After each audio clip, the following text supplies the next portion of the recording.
diculikan Soekarno dan Muhammad Hatta sehari sebelum proklamasi Republik Indonesia 17 Agustus 1945. Peristiwa Rengas Dengklok menjadi sejarah Indonesia sebelum kemerdekaan Republik Indonesia.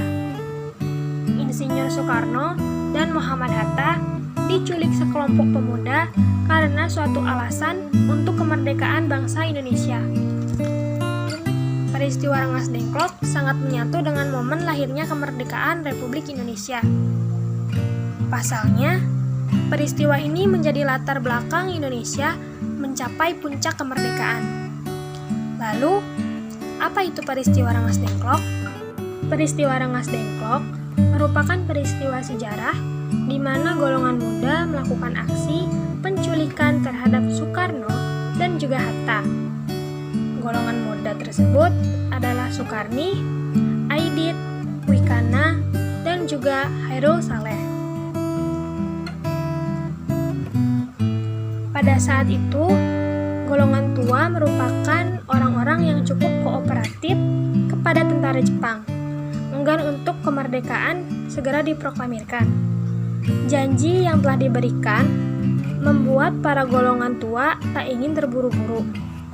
Selain itu, kedudukan Jepang di Indonesia masih cukup kuat, dan para golongan tua tak ingin ada pertumpahan darah yang terjadi. Lain halnya dengan golongan tua. Golongan muda merasa Indonesia cukup kuat untuk menyatakan kemerdekaannya. Wikana sebagai perwakilan golongan muda mendesak Bung Karno untuk mengumumkan kemerdekaan. Mereka pun semakin geram dengan keputusan golongan tua yang dinilai terlalu bergantung dengan janji yang diberikan Jepang. Akhirnya, mereka menginisiasi untuk melakukan penculikan terhadap Bung Karno dan juga Bung Hatta ke Rengas Dengklok. Pada tanggal 16 Agustus 1945, tepatnya pukul 3 dini hari waktu Indonesia Barat, golongan muda menculik dan membawa Soekarno dan Hatta ke Rengas Dengklok, sebuah kecamatan yang terletak di Kabupaten Karawang. Mengapa Rengas Dengklok?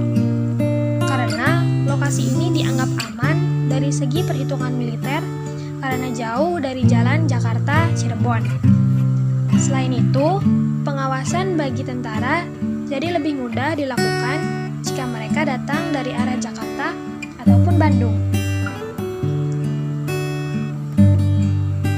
Adapun tujuan penculikan ini adalah untuk mendesak golongan tua agar proklamasi kemerdekaan bangsa Indonesia segera dilaksanakan dengan kekuatan bangsa sendiri tanpa bantuan Jepang.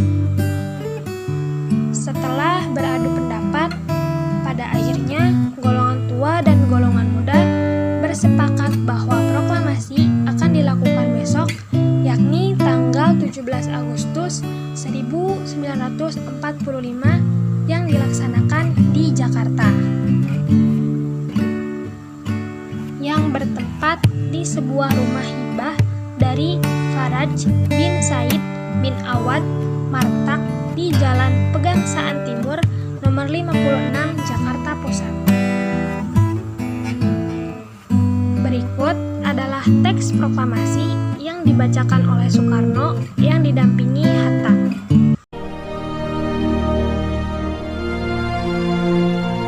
Proklamasi.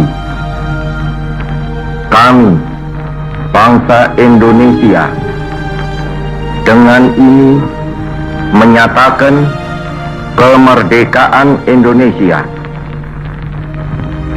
Hal-hal yang mengenai pemindahan kekuasaan dan lain-lain diselenggarakan dengan cara saksama dan dalam tempo yang sesingkat-singkatnya. Jakarta, 17 Agustus 1945, atas nama bangsa Indonesia, Soekarno, Hatta.